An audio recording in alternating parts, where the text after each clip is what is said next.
Okay, you're good, Jason. Ready to roll? Yep.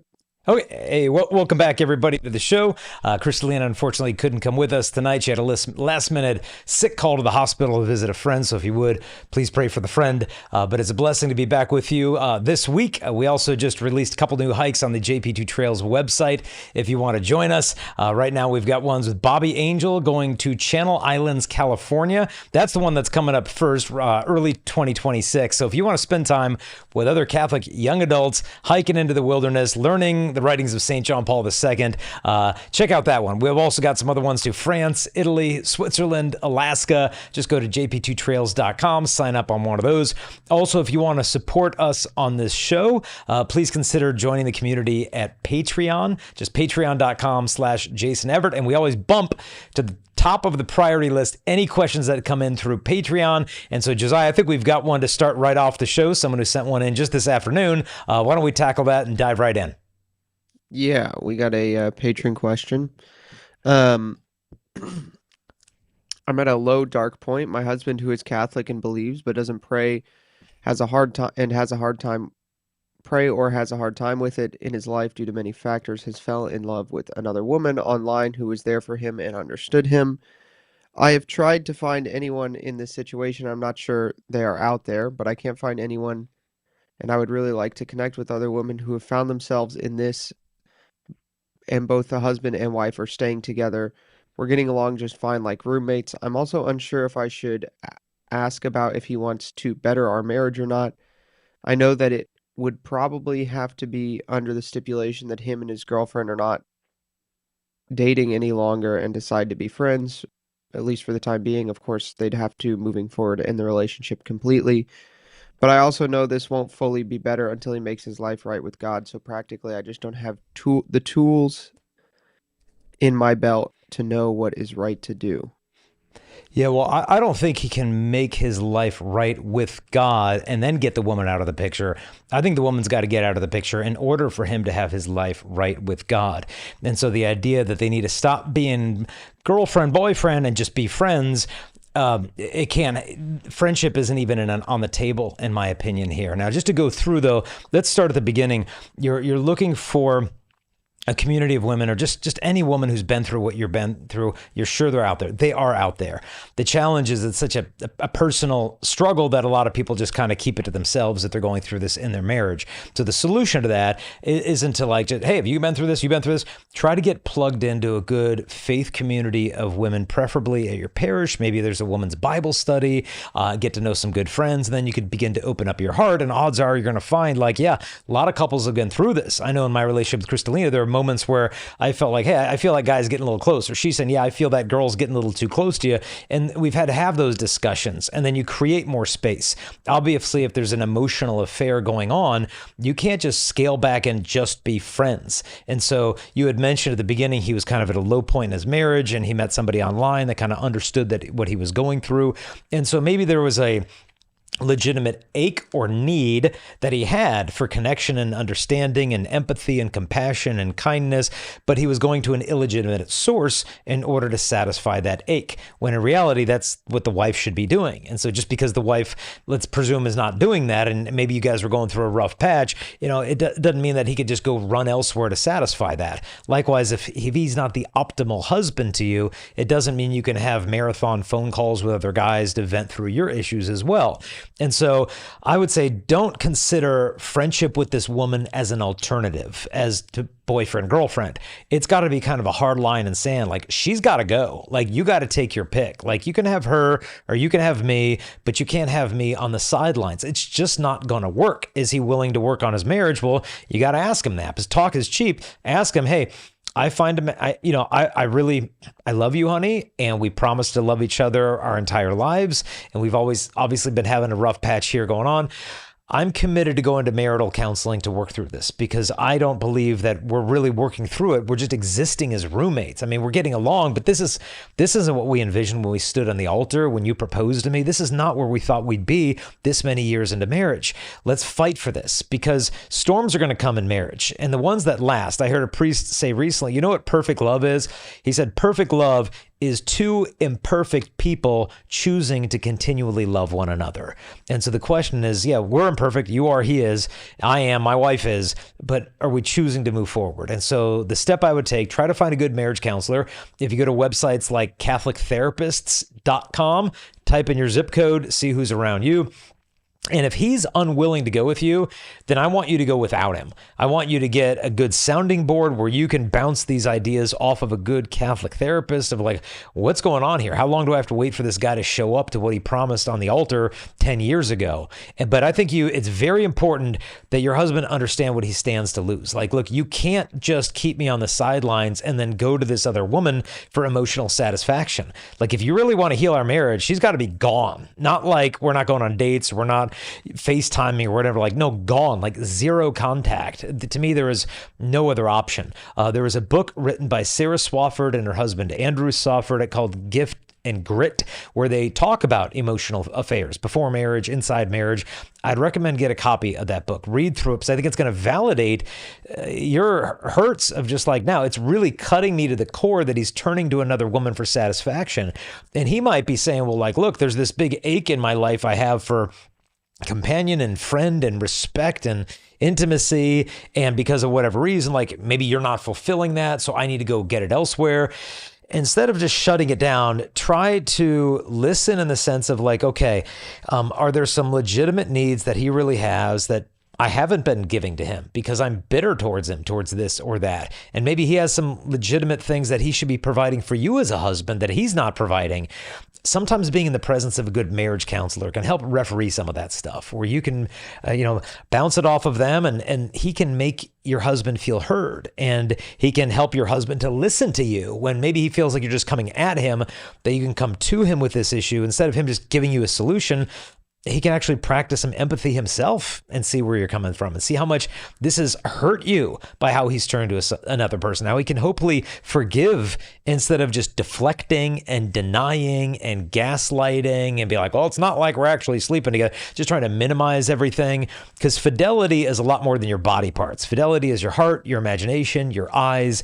And if one spouse or the other falls in that area, the other, I think, has a right, a duty, and a responsibility to bring it to the other's attention. So hopefully they can heal and work on this together as a team. But yeah, find a good counselor, marriage counselor. Hopefully he's willing to go with you. But in the event he's not, please still go yourself, because this storm that you guys are having to weather right now, I hope and I pray that you'll be able to get through this. This is not, I think, an irretrievable marriage. Who knows why it is he felt the need to go run in that direction. But hopefully you guys can be a team. Take a look at those deep hurts, acknowledge maybe where you've hurt him, and hopefully he can reciprocate and acknowledge where he's hurt you, and you guys can continue to fight. Like I said, the perfect marriage isn't two perfect people or perfect love. It's two imperfect people who continue to choose to love one another.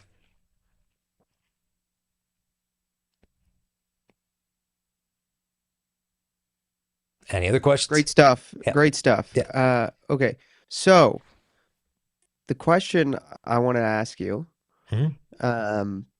is how long do you think is an acceptable time to start dating after the death of a spouse if you are like relatively, under like 50, 60? Because, Oh. and recently this week there was a big blow up on the internet because Congressman Thomas Massey got remarried after his wife tragically passed of kind of unknown causes suddenly in July of last year, I want to say June or July of last year, and he got remarried this week. So people were on one side or the other of that. So I thought that would be a good question for you, Jason. How long do you think somebody should wait? Yeah, well, I mean, stage one would be you need to go through the bereavement process, on your own, with your family, with counselors, and really take some time to have a little bit of closure there for sure. And then after the bereavement time, to me, would become a friendship time where you could get to know members of the opposite sex purely as friends. Because I think whether it's the death of a loved one or a breakup, I found in my case with breakups, it takes at least half of the length of the relationship to heal from it when it ends. Meaning if I dated a girl for a year, I maybe need just 6 months to get my equilibrium back of just like, okay, I need to make sure I'm not catching another person on the rebound. Like I just need you for emotional stability because I lost this person. It's unfair to the both of you. Now, obviously a marriage is probably a lot more than a year relationship. I mean, there's likely children involved. It's a whole big mess. And to me, there's so much going on in your heart and in your life when the loss of a spouse. A year seems pretty darn fast, obviously. So I would say the first phase got to be bereavement. Second phase is going to be friendship. Because let's say there's not even a death of a spouse. You're basically meeting someone, becoming a friend, dating them, getting proposed to them, and getting married within the span of like a year and a half. That's like light speed courtship. And I would advise against it because anybody can be on their best behavior for a year, right? You got to get to know them as friends, get to know their friends, get to know their family, see them in the good, the bad, and the ugly. Then you have a period of courtship. Hopefully you have some disagreements and you're able to see, can we respectfully disagree with each other? Do we have a shared vision of life? But I can't sit here in judgment of the guy and say, you got married. I don't know if it was this past July she passed away or the July before that. June Obviously 2024. in 2024. Okay, so it's been a year and a half, whatever. I'm not going to stand on the judgment. I don't know the guy's situation, but I would say that seems a bit quick in my estimation. I know friends that have lost their spouses and it's, 4 or 5 years down the road and they still don't quite feel ready to begin the dating process. But everybody's different. I don't know if there's kids involved or whatever. But I think people should probably back off his situation because it's frankly not their business. But if they're asking for their own sakes, I would say, yeah, take time to breathe, focus on the friendship for a good amount of time because it's during that phase of friendship. That's like the foundation of the structure of romantic love. You're pouring the concrete under a skyscraper. You don't rush that stuff. Focus on the friendship, then begin the courtship. You want to date for at least a year. You want your engagement, at least I'd say 6 months, maybe 9 months of an engagement. Take your time through these things. Even if you're a little bit older in life, I don't think there's a reason to fast forward the discernment process out of impatience or loneliness or the distress of having lost a loved one. Focus on the friendship. Take a deep breath and make sure you're listening to the people who love you so you can make the right choice of the right person and at the right time. I've heard priests say that they will expedite marriage prep for elderly people whose Mhm. spouses who are both widows. What do you think about that? Yeah, I would say for those individuals in particular, let's say you're 70, 80 years old, you probably have a little more collective life wisdom than a 22-year-old who's in love and got engaged on the beach 6 months ago, right? You've been around. You probably know what you're looking for. I could see a priest making an exception in that case, on a case-by-case situation, right? Obviously, there's people who are seniors who are on their fourth marriage. The priest has got to look at the case. I met a high school boy once. And he said, I know what you mean about divorce. He said, Jason, my dad is on his ninth marriage. Okay. Obviously, if someone like that is coming into marriage prep, the priest does not want to fast forward that. The priest wants to say, you know what? I think I'm going to give you the annulment paperwork to you and your fiance to go through 100 questions before you get married instead of 2.5 years after you get married. So yeah, I would trust the discernment of a good pastor to know, hey, can we speed this one up a little bit? Or does this one maybe perhaps need to slow down? And when it comes to your future, I heard a great rule of thumb is that talk about the future of your relationship for as long as you've been together. Meaning if you've been together for 2 weeks, talk about what you're going to be doing the next 2 weeks of your life.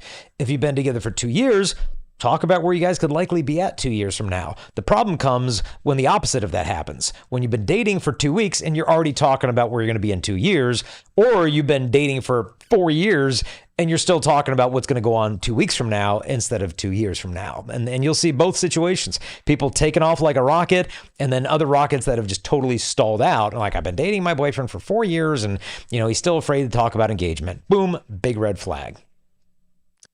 Cool. Awesome. This one is one that's particularly close to my heart because I know a lot of guys that feel this way. This is a common problem for young men. It's an email we got actually. I just saw it right before the show. So I'm a 26-year-old man who works a low-wage job at a fast food restaurant and feel that I'm extremely stuck and emasculated. I've been to trade school. It didn't pan out. I live in an area where the cost of living is extremely high, so I cannot afford to move out of my parents' house, and all the jobs that I would like to have for improving my life are not hiring, or I do not have enough experience to get to to do them. I want to trust the Lord, but it's very hard. And when I ask for advice from my parents and people their age, many of them uh, say that things are so different since they were younger that they don't know what to do. How do I keep my faith and hope in an economy and America that isn't for people who want to get married and raise a family like me? Yeah, no, I mean, good question. One thing I would say is don't beat yourself up too much about being 26, still living at home. Jesus was 33 years, still lived at home with his mom. Okay, so don't beat yourself up over that. By doing that, you're doing that as a fiscally wise decision right now of just like, hey, I'm being able to save up more money. I'm able to generate some income. And it's not because you want to be there. It's not because you lack ambition. It's not because you want to go, don't want to go change the world and you just want to sit at home playing Minecraft all day. You know, I assume you're just realizing, hey, it makes a lot of money to save up some money as long as I've got this. You may want to explore, like, is this the right zip code to be living in? Like, if it's such a high cost of living in this particular area, would I have more, freedom when it comes to where to live and which careers to pursue if I were living in a different place? And so you might want to put your feelers out in terms of economic opportunities and employment opportunities in other locations. Like, do you have a particular skill set of a job that you might want to be doing 5, 10 years from now, but it involves picking up and moving? That takes a lot of risk. It takes a lot of fear, but it could open up the opportunities that just aren't happening in your particular area. And so don't be afraid to do that. I would say to try to widen your horizon in terms of where you might be able to find employment and then discern, okay, where do I really want to be 5 years from now, 10 years from now? And it might be like, I'd love to have this kind of job. I'd love to have that. Okay, well, what is required for you to get there? Well, I lack the training. I lack the education. Okay, well, what needs to happen for you to get the training, to get the education? Don't get discouraged by the small steps that you need to take to complete the long journey. I mean, they say like a journey of 1,000 miles is just completed one step at a time. But as long as you've got the destination in mind, like, hey, I want to run this particular kind of business. I want to become an entrepreneur. I want to be able to do this. I was talking to the other guy the other day who has had multiple businesses that he's owned and he's sold and he's done real well. But he also said, yeah, the first several ones I started up were a total failure. And, now he's a very successful businessman. And so don't be afraid of inevitable failure. That's a prerequisite for success. And so if you fail the first time, fine. Second, fine. Third, fine. Just keep pressing on and persevere, because I can understand the feeling of emasculation of just like, look, I want to be able to provide and protect for a future wife. And if, I meet a girl and she finds out what I do for a living and I live with my parents, and they're just going to be like, oh, thanks, you're not really a prospect. Allow that to motivate you to make risky but wise financial decisions and career moves of just like, I know I don't want to be here 2 years from now. And if it means I need to get up at 4 o'clock in the morning, 5 o'clock in the morning, I'm going to start putting my nose at the grindstone and working on this particular job skill or that one. Just go for it. But just don't be discouraged by where you're at right now. Just be discouraged if you're not making the efforts to get where you want to be 5, 10 years from now. I've been in this exact situation, so I would like to Yeah, speak please to this toss guy. in. Yeah. Uh-huh. Yeah, so I moved to Steubenville like 3 or 4 years ago, and before I did it, I was working myself to the bone. I'm sure people have heard this because I've said it in a number of different places online, but I was working 6 12-hour night shifts a week. I was working 6 p.m. until 6 a.m. Like, Um, because it was the job I could get that made the most money. And I saved up enough money to move to Steubenville, and I didn't even have job prospects really. I just knew that I could afford to live in this place if I could get myself on my feet. I could find another job like that one, and I could afford to live there. Um, so, that's one thing. And another thing that I think, because I was in this situation, you are right to be angry about this. The fact that we live in a society that forces young men to be in these situations, young men and young women, but especially young men, to be in these situations, it is not correct. Like, I want to be clear to you or to any young man who else is watching that Jason and I are saying these are the things you need to do to get out of it, but we're not saying that it should be like this. Um, so it sucks, and you're gonna have to be miserable for a while. but there are ways out, and you know, don't be scared of those things. Yeah. And I mean, historically, this is not how careers worked. I mean, for the whole history of mankind, it's typically been the father training a child as an apprentice within the particular trade that the father had learned. It just got passed down from one kid to the next kid. That's why so many last names have to do with the career occupation, blacksmith, whatever, that had to do with the job that you had. The smith, that means your dad was this type of smith, that type of smith. That's just the way it's always been historically. And now it's, you go through the college and like, here, send you out of the world with $900,000 in college debt, and career opportunities that seem to be disappearing. Like Josiah said, I mean, the system is a difficult one to break through, but we just want to encourage you, let you know we're praying for you. You're not alone in it. But yeah, I know, Josiah, when you got there to Steubenville and you started working with Matt Fradd, I remember Matt telling me just how ambitious you were to learn the craft, the technical skills. I mean, the way that you set up our cameras, look at the white balance, the ISO, check this, the 12,500, like you didn't have that stuff when you were 15, 16 years old. Like you went after it, you pursued it. You didn't wait for it to come to you. And so we just Yeah. want to encourage you, just try to really dream big of where you want to be 5, 10 years from now. Pray to God that the right doors might be opened, and just keep working and working until you get your big break. Yeah. Yep. Okay. When do you start teaching chastity to your children? Oh, as soon as they're born, obviously in an age appropriate way. I think people think of teaching chastity as like the birds and the bees and don't look at porn and all that stuff. But no, it's how do I use this gift of my body? My sexuality is male or my wife is female. And so, my wife and I went on a date night this Saturday. She didn't know what was happening. I noticed we were kind of getting in this rut of our date nights to be like, where do you want to eat for dinner? I don't know. Let's go to this restaurant or that restaurant. And then I was like, this is not how I dated her. Like when we were single, like I was a lot more creative, and I'd come up with fun stuff, and we would just do fun things together. So I got online and I'm like, okay, I'm gonna come up with something cool.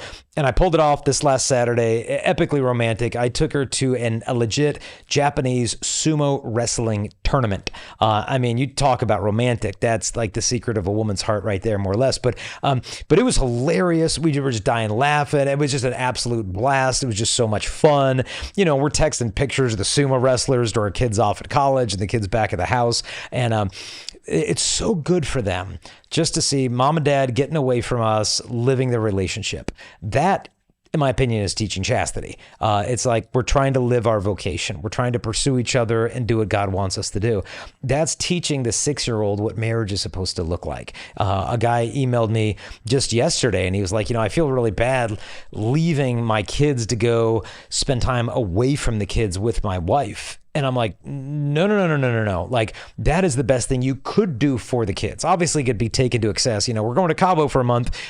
But to be able to show them it goes God, spouse, children, then everything else. And you're living that out. So it's a gift to your children to show them you pursuing your spouse. It gives them a deep sense of security. When that's not happening, they don't see the big plan for human love. I know one girl told me she practices chastity because of her dad. She said one day the dad came up behind the mom, gave her this big two-fisted hug, looked over the mother's shoulder to the daughter and said, Maggie, all I want for you is one day that you could find a man who loves you as much as I love your mother. And that was like, okay, case closed. I don't need the philosophy, theology. I see what human love looks like, and that's what I want. And so I think it's so important we realize that your kids aren't always going to obey you, but they'll never fail to imitate you.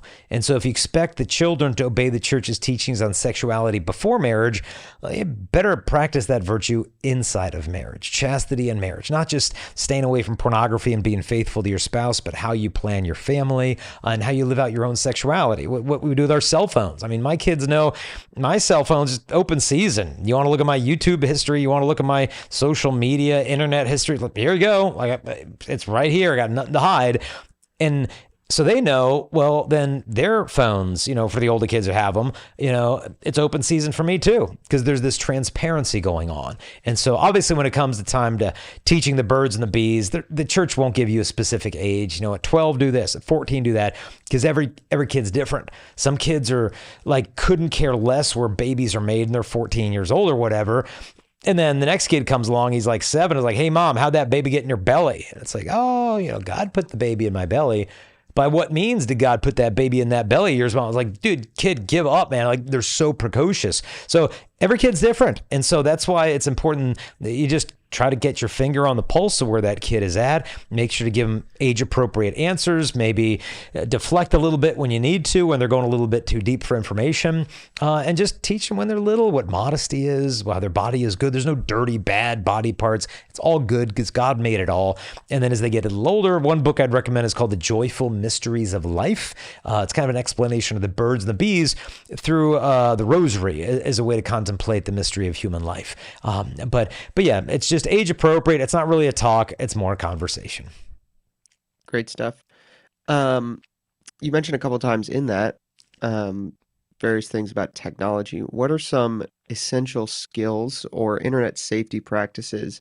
I mean, we talk a lot about Covenant Eyes or whatever filter in the Catholic world, but what are some like practical skills you've taught your kids for being safe online? Yeah, one is we read them a book when they were young called Good Pictures, Bad Pictures. And then there's a new one called Good Pictures, Bad Pictures Junior, where it basically explains like, look, there's lots of great pictures on the internet, but some pictures aren't so good. And in some pictures, people show parts of their body that should be covered up with a bathing suit.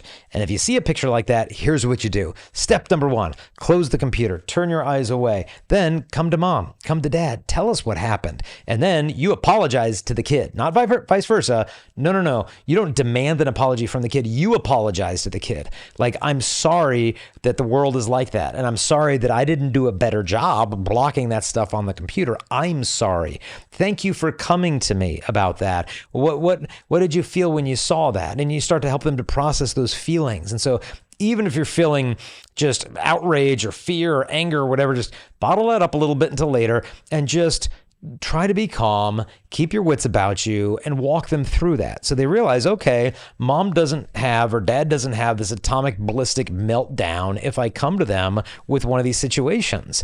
They're safe to come to with this information. Because if you blow it, they might be like, whoa, that's the last time I talked to my parents about something I saw online. To realize how important it is that you keep your cool. So that, I think, is a super important thing. Like you'd mentioned, Covenant Eyes, other good stuff that's out there is Canopy. Canopy will block not only pornographic sites, but will block pornographic images or immodest images from non-pornographic websites. Because all of us have been looking at a website to read some news, and at the end of it, there's some like pop-up ads or whatever, and it's like, I didn't need to see that. It'll just kind of block out that ad, so you don't see it at all. What Bark will do will scan through the kids' text messages, and it'll alert you, and you could set the filter to what you want. If there's any mention of violence or sexuality or bullying, I want to get an alert on that, or alcohol, drug use. So you put it on the kid's phone, and you say, look, just so you know, this is my phone. You don't have a phone. Like, I pay your phone bill, I got your phone, but I'm loaning you a phone that you could use in your name. And I'm going to put this thing on it. I'm just going to be notified if there's any questionable stuff coming through text message. I'm not going to read all your text messages. It doesn't give me a carbon copy of everything you say. But if any of these hot button topics come up, I will be alerted just because I want what's best for you. And then the kid understands, okay, it's not that I have zero privacy. It's that if there's any questionable stuff, they're going to get a flag on it. And so that's Bark. That one's super helpful. Canopy, as I mentioned, pluggedin.com by Focus on the Family is awesome. Gives you movie, television, video game, and music reviews. Super helpful. So you don't have to review the stuff yourself. Just go to pluggedin.com, type in the name of the video game or movie, and it'll give you a great review as a parent. Good stuff. Well, hold on. My notes went away. There they are. How do you respond when someone says that the church is sex negative or puritanical? Oh, boy. Let's go back to what the Puritans really thought. I mean, the Puritans kind of thought that sexuality is kind of dirty. It's kind of bad. Even the sight of a woman's ankle, could just arouse scandal and whatever. This is not what the church teaches or has ever taught. It almost ascribes too much power to the devil. Like he's the one who came up with the human body. He's the one who came up with human sexuality. Christopher West. Gnostic. Yeah, it is. I mean, just the body bad, the spirit good. Christopher West came up with a great analogy on this. He said, imagine like this is the most beautiful painting you've ever seen. This was God's original plan for human love. And then to original sin, it kind of got crumbled up and thrown on the ground. And then along comes a Puritan, and he sees that and it's just like, oh, it's trash. I don't even want to touch that. And they walk away. And then another person comes along and they're like, that's not trash. That's art. And they frame this crumpled up wad of paper and like, look at how beautiful that thing is. That's kind of Hugh Hefner, right? He took the broken idea of human sexuality and glorified it. And then along comes a third person, someone like John Paul II, and recognizes, okay, there's something broken and distorted there, like the Puritan had realized, but something of great value, like Hugh Hefner had realized, but they were both right and wrong, where he's able to take it out of the gutter, kind of unfold the thing, and kind of iron out all those creases and try to get it back to God's original plan. So there's something broken but beautiful here. And so the church's teaching is not that it's garbage and it's bad, but because of original sin, we all experience concupiscence, which is the darkened will, the darkened intellect, the weakened will, the disordered appetite. And that applies to our sexuality. Lust gets its way in there, and selfishness. And the function of chastity is to defend love from selfishness. It's the guardian of love. It frees you to love. Like if I can't say no to my sexual impulses, saying yes to them means absolutely nothing. I mean, a man who does not obtain self-mastery prior to marriage won't even make love to his wife. He'll just use his wife's body as an outlet for what he thinks of as his sexual needs, and the woman's heart can tell a difference. And so chastity frees me to make a gift of myself, but then it frees you to know if you're being loved. Because if a person's not willing to be with you, unless you're willing to give them that, then it's not you that they desire, but the pleasure that they're trying to extract from you. And so chastity is often mistaken as the enemy of love, this wet blanket that will leave room for the Holy Spirit. And I can understand that, because chastity looks like it's coming between you, whereas sin looks like it's uniting you. But after sin, you feel divided. You feel further from each other. And with chastity, you actually looks like it's going to stand between you, but it unites you in that sacrifice of love. And so the church's vision of human sexuality is not rooted in this puritanical, repressive, neurotic attitude towards sexuality, but simply an acknowledgement that it's not the world that glorifies sex, it's the world that fails to see the glory. Yeah. Also, go to mass once. There's a lot of kids. Yeah. Yeah, I mean, our parish has been beautiful. Like the other day, I was just looking at our parish. I'm like, dude, how many 20-something-year-old guys are walking around in the communion line with a baby or two in their arms? I mean, you want your finger on the pulse of the health of a parish? Count the number of 20 or early 30-something guys toting around babies at that mass. That's a pretty good indication of it. I wonder, there was, I was trying to find it while you were answering, I couldn't find it, but there was a study done years ago on sexual satisfaction in the lives of non-religious and religious people. Um, and I can't quote it because I couldn't find it, but I do remember it was higher for religious people. Oh, yeah. No, they've done numerous studies of that. One not too long ago was done by The Economist. That's an international biweekly business journal. And if you were to Google the quote, "the science of sexual abstinence," it'll probably pull up the issue, because that was the headline on the front page. And then, I bought the copy of it. I saw it at the airport. And then you open up to the article and it says the headline was "Chastity Before Marriage May Have Its Uses After All." And they studied 2,035 married couples. Now, The Economist didn't do the study. They're just publishing an article about it.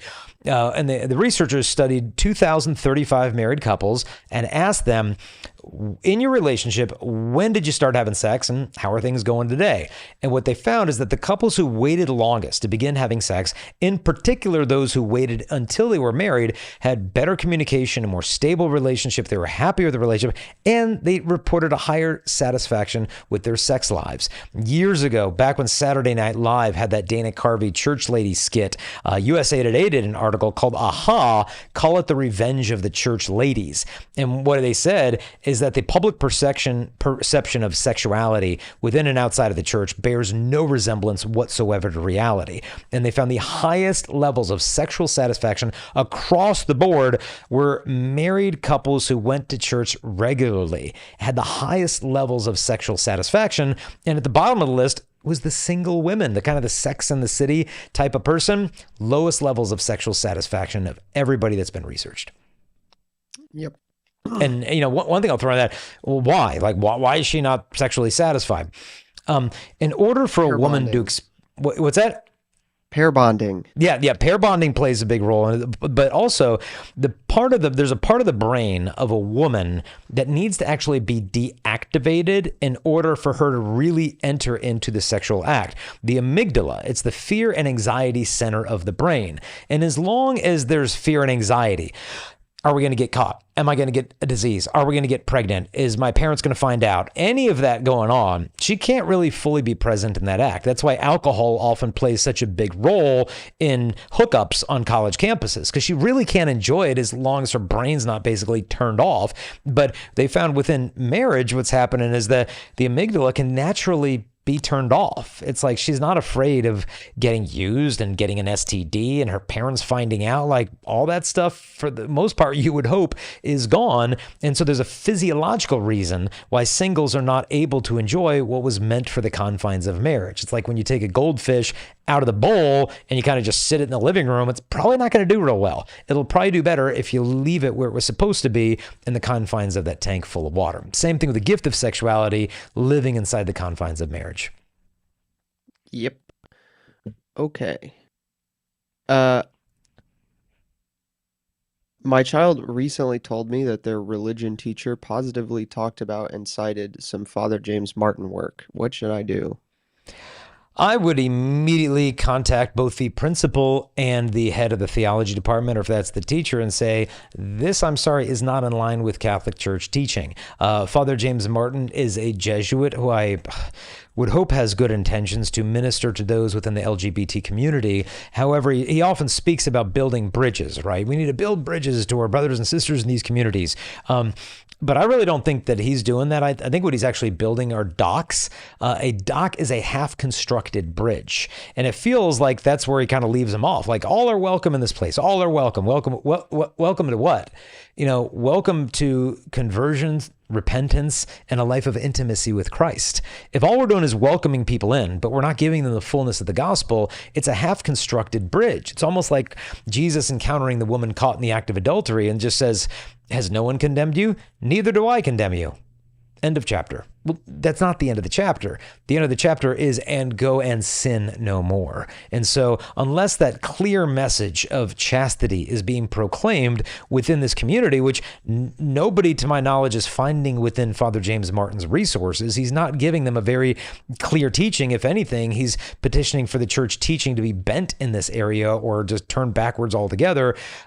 He's not a real proponent for what the church has always taught about human sexuality and God's plan for love and marriage. And so if you want a better resource when it comes to teaching what the church teaches on same-sex attractions, you go to our website, chastity.com/SSA, or another good ministry, Courage, is out there. Another one, desertstream.org. Marco Casanova has some fantastic work. We've done a number of podcasts with individuals who experience same-sex attractions and realized that gay pride and gay shame are not the only options on the table. You can actually embrace this virtue of chastity and lead a life of joy. And so this message, though, unfortunately, is not being proclaimed clearly in the writings of Father James Martin. Archbishop Chaput came out with a very clear rebuke of what Father James Martin was teaching. I'd advise you to pull up that article by Archbishop Chaput, Chaput, I think is how you spell his last name. It's probably written 5 years ago or so, but it was a really solid, one priest to another, that you're not teaching what the church teaches. So you could perhaps share that with the faculty, and hopefully they take it to heart. It's like, look, I'm not looking to condemn anybody to hell, but I'm pretty sure I'm paying $12,000 a year to your school to give my kid a Catholic education. And if you're not capable of doing that, then give me my money back. And I'd like to have a conversation with the bishop, because you have a right as a Catholic, a canonical right for your children to receive a Catholic education, especially when you're forking over as much money as a Catholic high school probably costs. And so maybe you're in an awesome diocese like Wichita where it's Catholic education free for the whole diocese. But yeah, I mean, you could say, look, I wanted to discuss this with you first before talking to some others. And if they're not responsive, you go right up to the superintendent of Catholic schools. You take it a step up, you talk to the bishop, and you be that squeaky wheel. Because unfortunately, a lot of parents don't even have a clue what their kids are learning in class. And they're thinking, oh, it's a Catholic school, just dump them off and forget about it. It's like, no.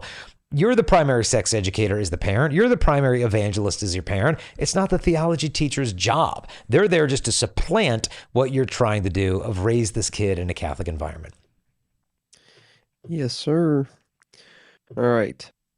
When I was in high school, I thought I was called to the priesthood, but I discerned otherwise, and for years have thought I was called to marriage. Recently, I've been struggling with loneliness and feel that I'm at a dead end in my life. I'm starting to think maybe I missed my vocation. Do you have any advice? No, I don't. I don't think that you missed your vocation because, strictly speaking, from a canonical perspective, there are for you the vocations of priesthood, religious life, married life.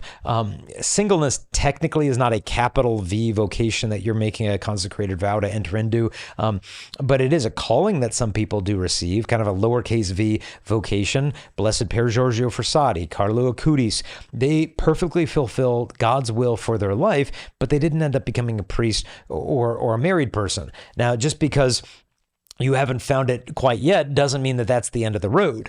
You might feel like, you know what, this tug towards the priesthood really isn't going away. And I remember being in a particular diocese, I won't mention what it is, and a guy went to the director of vocations, and the interview was like, well, what do you believe on things like gay marriage and abortion and women in the priesthood?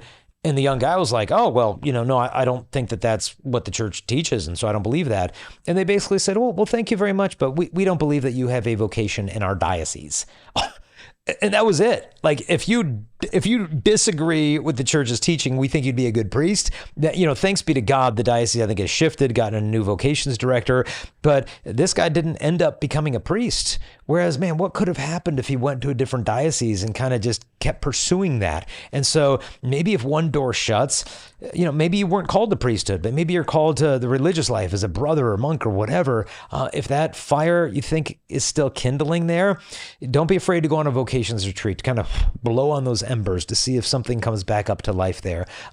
In the same respect, don't think that just because you're 25 or 30, 35 or 40, that marriage is not your call. I mean, there are plenty of people I meet who are kind of later vocations, not only to the priesthood, where they lived a life in the business world and whatever, became a priest at the age of 50, but likewise people that found their vocation to the married life later on. So if you are being called to the married life, maybe your future wife is out there wondering the same thing. Like, is it too late for me?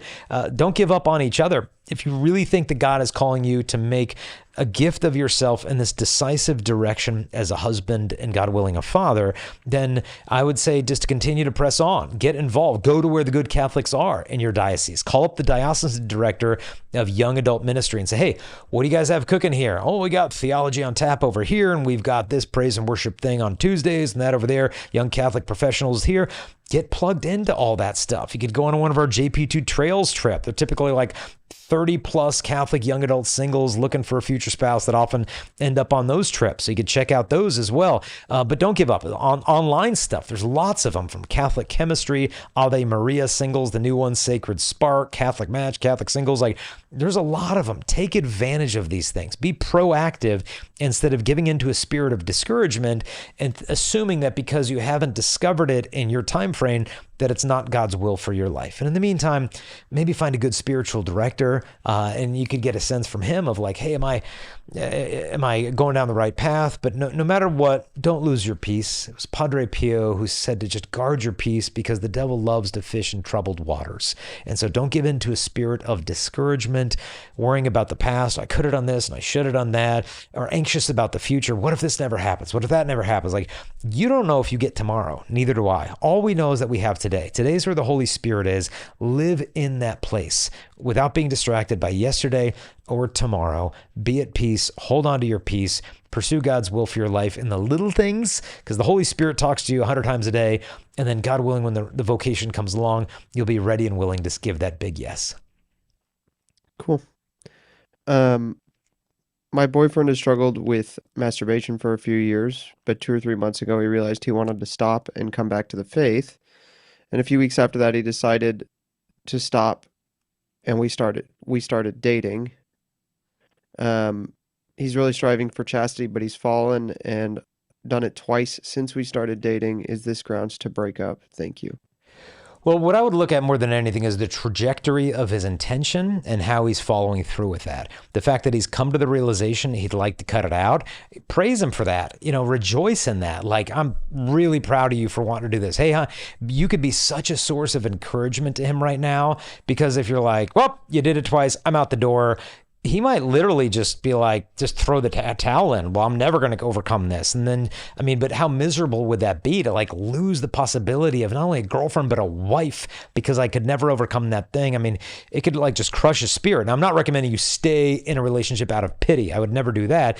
But just to realize the source of encouragement that you could be to this guy, to be his biggest cheerleader of like, honey, you got this. I know you fell, but you got what it takes.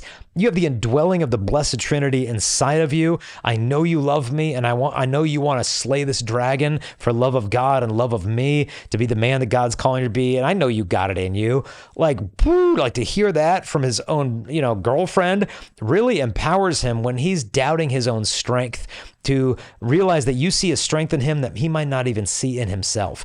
And then you could encourage him. Go to chastity.com. We've got a book called Forged that Matt Fradd and I did. It's a 33-day game plan that guys can do in fellowship with each other, where hopefully he's got a good brother in Christ in his life, and they can do the Forged program together.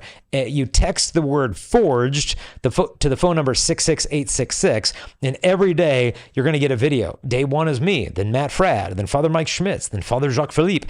Every day it's somebody else for the 33 days of the program for a little 5-minute video to kind of keep you on track. So this is going to be a battle. And like maybe he used to fall once every 3 days, and now it's once every 2 weeks. Okay, we're tracking in the right direction. If he can find a good spiritual director, a good confessor, he's got accountability in his life, he's got a new filter on his phone, it's going to be a progress. It's going to be a battle. But as long as he's in the battle and he's going down the right road, and the slip-ups are happening less and less frequently, I don't think you have to bail out on the relationship. I think you can be like, hey, he's heading in the right direction.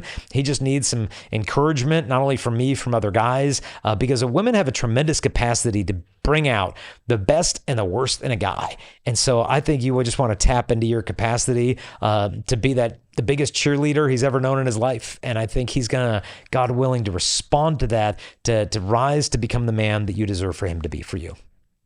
Yeah. She said, he'd struggled for a few years and he stopped within the last 2 months. So like once a month, two falls, like once a month after a couple years of struggle. Yeah, it's. Um, I used to tell high school kids, they'd be like, "Well, how far can you go? Whatever." And I tell a kid, "Okay, get up from your desk, go to the back of the room, and I want you to run towards this wall here, and I'm gonna tell you when to stop." Okay, and I'd say, "Go." And I wouldn't tell them to stop. And then inevitably, obviously, like 2 feet before the wall, they inevitably have to stop themselves. And I said, do you want to realize why I did that? It's because if you can't go past that place, you have to stop your momentum a lot earlier. And the analogy here is that he's been running full steam with this addiction for 2 years. And then he's like, I want to stop. And his momentum is carrying him a little bit beyond the point where he wished he could stop. He realized, like, wait a minute, I have not quite subdued my desires quite yet. I want to, the will is there, the desire is there, but the flesh is weak. And so now he needs to learn the strategies he never picked up. Like, what do I do during a moment of temptation? Do I even have a game plan? Or is it just like sin coping mechanisms? That's all I've developed. And so, yeah, just because he's run full steam and said, that's where I'm going to stop, and he's stumbled past that line, doesn't tell me like he's going to be a failure. No, I think he can hopefully realize that failure is not an option here. It just is not. Defeat is not on the table. Like, what am I going to be? Some 35-year-old porn-addicted dad has got to slap his laptop shut. My 5-year-old girl walks in the room because she can't see what dad's seeing. It's not the father I want to be. Do I want to be some single guy who never got a real wife because I was too busy being addicted to, as C.S. Lewis called them, my, harem of imaginary brides? And it's like, no, that's not the guy I want to be. I don't think this guy is going to be that guy. Just try to be patient with him, and just above all, pour in that spirit of encouragement when he's tempted to cave in to discouragement. I have a few married friends who are going through some problems in their marriage, but I am single. I'm very close friends with the husband, um, and we talk about it sometimes, but I don't know what to say. how can I talk about this as a single person in a helpful way? Yeah, two things I would recommend. One, Crystalline and I a couple weeks ago did an episode on Pints with Aquinas with Matt Fradd, where the title of the episode is, I think, What to Do When Marriage Gets Hard. It's got about, I think, like 100,000 views already after only being up for 4 weeks. And it's a 3.5 hour discussion where we take a very deep dive into how hard our marriage has been, the times we've gone to marriage counseling, the struggles we've had with this or that. And we just really talked about, like, should we be doing this on the show? Because, like, everybody knows that you're the theology of the body couple and how to save your marriage without your soulmate, without all that stuff. Like, that's all people know us as. But we feel like we've reached a season in the ministry where we can let the guard down a little bit for the benefit of the church, say, like, this has been really hard. And we spent 3.5 hours just kind of bearing our soul.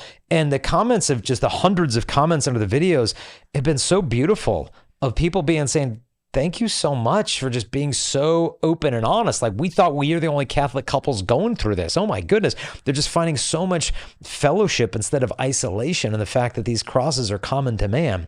So the first thing I do is pass on that episode to them. The Pints with Aquinas episode with Crystal and I just aired last month. Give that to them.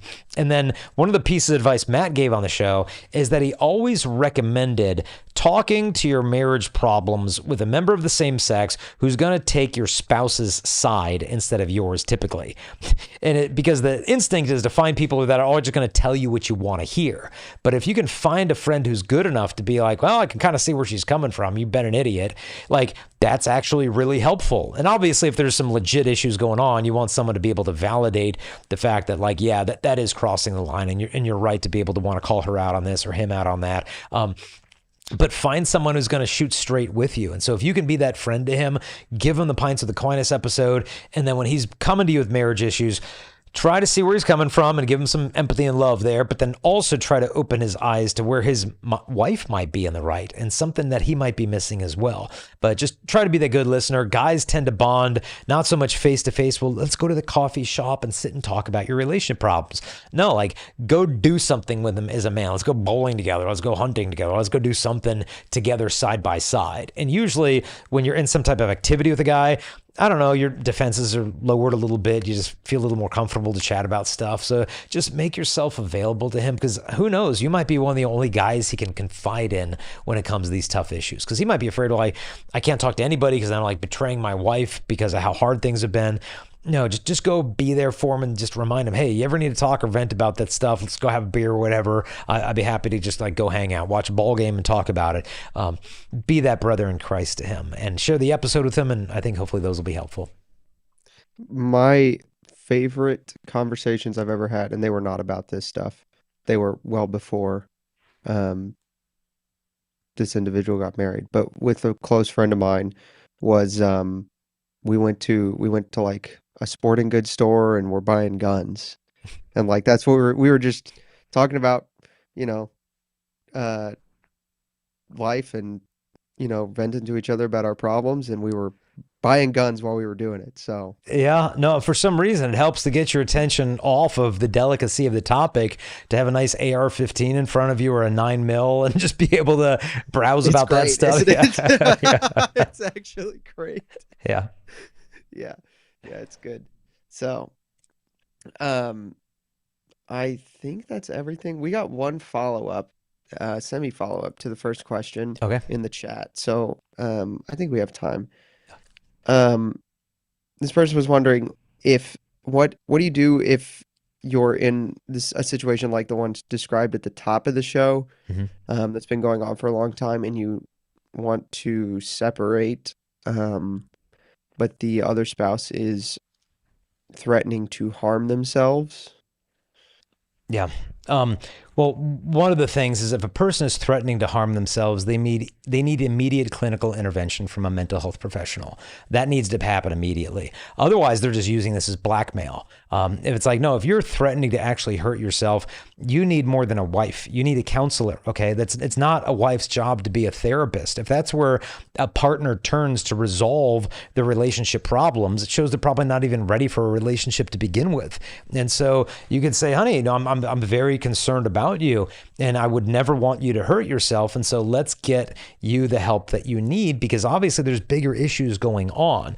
Otherwise, this becomes literally, a hostage situation. And the Catholic Church is not opposed to a time of separation. You can even get from the church what's called a canonical separation, where in very extreme situations, now you don't have to go through the church to physically separate from a spouse, right? If your spouse is, let's say, physically horribly abusing you, whatever, like, you don't need to say, well, I need to write to the parish, then write to the bishop, get his permission. Like, no, move out today. Like, physically get yourself into a safe place. But, if it's a prolonged, complicated issue where you're thinking like, look, I really want the church to look into this and say, do I have grounds from a canonical perspective to live in a separate residence from my spouse, not denying the validity of our marriage right now, but just perhaps as a reconciliatory chance, meaning maybe we need to live apart to bring the temperature down, because it's so intense right now that we can't resolve anything. And maybe if we were in a different residence, we could realize what we stand to lose and get our stuff together and deal with what needs to get dealt with so that we can reconcile, come together, and have the marriage that God planned for us to have. And so some couples, you could go forward and get a canonical separation, which is not a permanent thing. It's a temporal thing that's intended for a medicinal effect that will hopefully heal the relationship. If that doesn't take place, you could look into an annulment, divorce, and all that stuff, but hopefully that would not need to be the situation. And annulment is not nullifying a valid marriage. It's investigating what appears to be a marriage on the day of the wedding never actually became one. So you had two single people entering the church and two people leaving the same church, but it looked like a marriage, but it was not. And so the church takes a deep investigation in something like that. But what I would say is that if you're being severely impacted in a negative way by your spouse, whether it's psychological abuse or physical abuse, and you feel that for your own sanity or the sanity or health of the children, that you need to have a little space to breathe from that. I need to go live with my parents for a week or whatever until you can get your stuff together. It's very manipulative for a spouse to say, well, if you do that, I'm going to do this to myself. It's like, that is an evidence of a person who seeks to control you because they don't know how to control themselves. And if they can't control you and they can't control themselves, they're just going to control what people think about you. That's going to be the next stage of what they're going to do. But obviously, if they're threatening self-harm, you need immediate clinical intervention. You want to call a mental health hotline. You want to be able to talk to a good counselor and say, my spouse is threatening these things. Can we get the help? And you could say, honey, look, I don't want to have to do this. I want to reconcile. I want to have the marriage that we planned on having the whole time. But our wounds have come up in this marriage like oil and water, and we're not dealing with it. We're just going at each other. Let's not only go on a date night if we can, but let's go on to a marriage retreat. Let's go to a retrovi. That's the name of a specific marriage retreat for Catholic marriages that are kind of like on the brink and you feel like you're on the last leg. So Retrovi is one. Another one is the John Paul II Healing Center, has all types of healing the whole person retreats, Unveiled, Connected. They've got online retreats. Get on a marriage retreat, do some deep diving and say, honey, I'm willing to fight for our marriage if you are, but I can't have you mistreating me and then threaten to hurt yourself if I'm no longer available for your mistreatment. Like that's not a marriage, that's manipulation. And so, try to get some other people involved, namely licensed mental health counselors that can help your spouse not to hurt himself and not to hurt you anymore either. I misunderstood the question, but I Okay. think the advice is going to be the same. The person who's threatening to harm themselves is not the spouse, it's the person the spouse was or is in a relationship with. Oh, like the I think boyfriend, the girlfriend, answer's whatever? yeah, I think the answer is Oh, going to be the same, right? Like call 911, get him put on a psych hold. yeah. Here's the mental health hotline. There you go. Like that's it. Like it's not your job to stay in a relationship with a toxic, manipulative, mentally unstable person who's not your wife so you can be that person's messiah. Like that was not what you signed up for. If they need someone to be by their side and they have no friends, then that's a really big problem. But it's not like, let's say, the husband's job to be the savior of a mentally unstable woman who's clung to him and is starting to implode his marriage. That's not healthy. You need to pass on that woman like a baton to somebody who can actually help her with her mental health issues, or your entire marriage is at stake.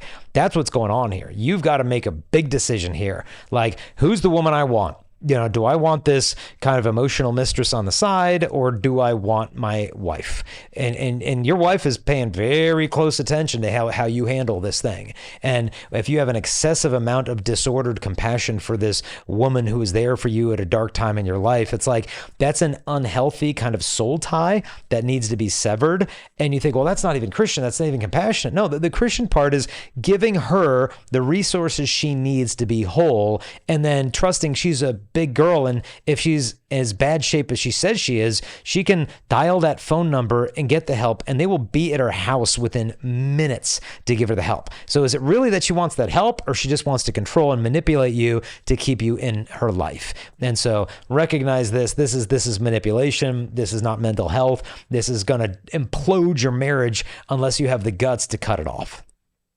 Yep. Well, that's our time, Jason. Well, Everybody like and subscribe, do all the things, go on the hikes. Yep. Go on the hikes. Support us on Patreon if you want. Go to chastity.com if you want to support the nonprofit. We're trying to raise right now $250,000 because we give away at least that much every year in free books. We had a team meeting today and they announced how many books. I think we gave away $44,000 in free books to high school kids this past month. And so we put them out after these assemblies and the kids just devour these things like they're starving to death. And so the people that support us on chastity.com are able to offset the costs of us giving away those free things. We have a website called Missionaries of Chastity where you can donate to give away books in like developing nations as well. If you become a patron, the money doesn't go to give away the free books. It goes to help to build this podcast. And so whatever way you feel moved to give, if it's your prayers, intercession, we'd obviously delight in that as well. But if you got a question this next week, just email it to us at live@chastity.com. Also exciting news on November 18th. We are giving kind of a special program on XM Sirius Catholic Radio, where I believe it's 11 a.m. either Pacific Standard or Mountain Standard. Crystal and I are going to have a live show on November 18th, a Tuesday, and you can call in to the Catholic channel and ask us questions as well. But in the meantime, email your questions to Josiah live@chastity.com, and we look forward to answering them next week. God bless, and we'll see you next Thursday.